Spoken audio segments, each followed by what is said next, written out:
Hello à tous! Aujourd'hui, on fait un point sur le SMIC, ça vous connaissez, mais aussi sur le salaire minimum garanti par votre convention collective.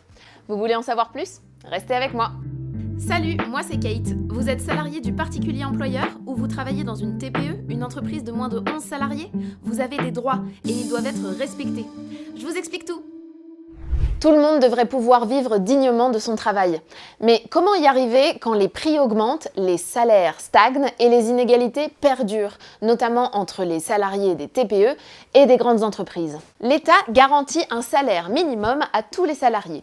C'est le fameux SMIC. Son montant est réévalué tous les ans au 1er janvier pour suivre l'augmentation des prix. Il peut aussi être revalorisé dans l'année en cas de forte inflation ou par une augmentation coup de pouce du gouvernement. Ces hausses trop faibles et trop rares ne sont pas suffisantes. Pour la CFTC, il devient urgent qu'une réelle augmentation du SMIC soit décidée par l'État. En plus du SMIC, votre employeur doit respecter les minima fixés dans la grille de classification de votre convention collective. Qu'est-ce que c'est ? C'est une grille qui détermine le niveau hiérarchique des salariés dans l'entreprise et qui fixe un salaire minimum pour chaque niveau. Ces salaires sont négociés par les syndicats dans chaque secteur d'activité, notamment par la CFTC, qui s'attache à défendre votre pouvoir d'achat et qui se bat pour une meilleure reconnaissance des métiers sous-valorisés. Les boulangers, par exemple, méritent un salaire à la hauteur de leur travail, de leur utilité sociale et de leur pain au chocolat. Ça m'a donné faim. Si je résume, c'est donc en augmentant les salaires minimums conventionnels, en rendant obligatoire leur application dans les entreprises et en continuant de lutter contre les inégalités qu'on pourra garantir un revenu décent à chaque salarié.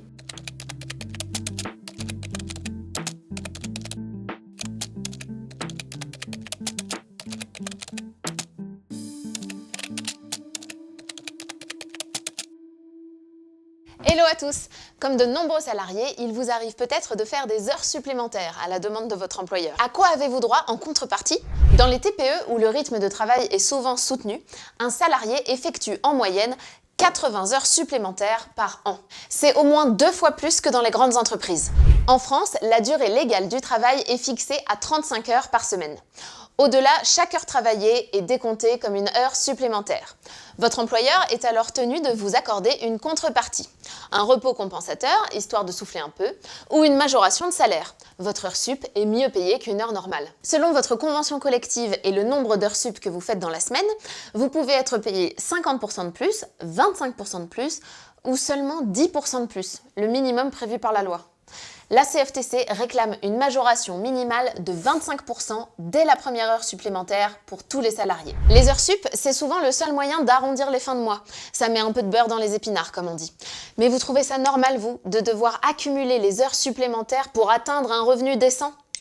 Vos représentants CFTC militent plutôt pour une revalorisation des salaires qui permettrait à tous de vivre dignement. Et puis, votre temps de travail n'est pas étirable à l'infini.